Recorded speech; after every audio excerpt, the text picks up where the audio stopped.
दो ताकतवर आदमी रेगिस्तान में एक पानी से भरा हुआ पवित्र प्याला पाते हैं। उनका एक साथी प्यास से मरने वाला था। बिना कुछ सोचे उसने वो प्याला उठाया और पीने ही वाला था, लेकिन जैसे ही उसने प्याले को उठाया, एक अप्रत्याशित घटना घट गई। एक अदृश्य शक्ति ने उसे पल भर में धूल में बदल दिया।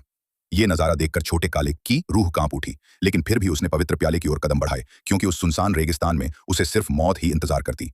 ये प्याला एक तरफ जीवन की उम्मीद था, तो दूसरी तरफ एक अनजान डर। उसका दिमाग बेहद तनाव में था, लेकिन उसने धीरे से प्याला उठाया।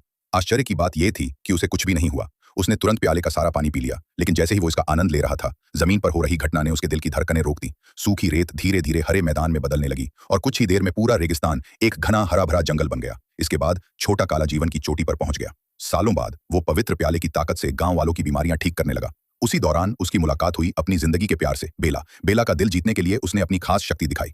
एक शंख पुष्प अचानक गमले से निकल आया। उसने बस एक छोटा सा इशारा किया और उसका ये जादू असर कर गया। बेला ने उसे स्वीकार कर लिया और जल्दी ही वे एक दूसरे के प्यार में पड़ गए। बेला के आने से छोटे काले की नीरस जिंदगी में रौनक आ गई। मगर जब वे प्यार में डूबे हुए थे, एक खतरा धीरे धीरे पास आ रहा था। एक नकाबपोश आदमी उनका पीछा कर रहा था, जिसका मकसद था वो पवित्र प्याला वापस पाना। लेकिन छोटे काले को इस बात का बिल्कुल अंदाजा नहीं था। वो बेला को लेकर एक रहस्यमय वेदी पर पहुंचा, जहां उसने एक जादुई प्रदर्शन दिखाया। उसने पहले पवित्र प्याले को आग में रखा, फिर एक नाटकीय मुद्रा में खड़ा हो गया, मानो कि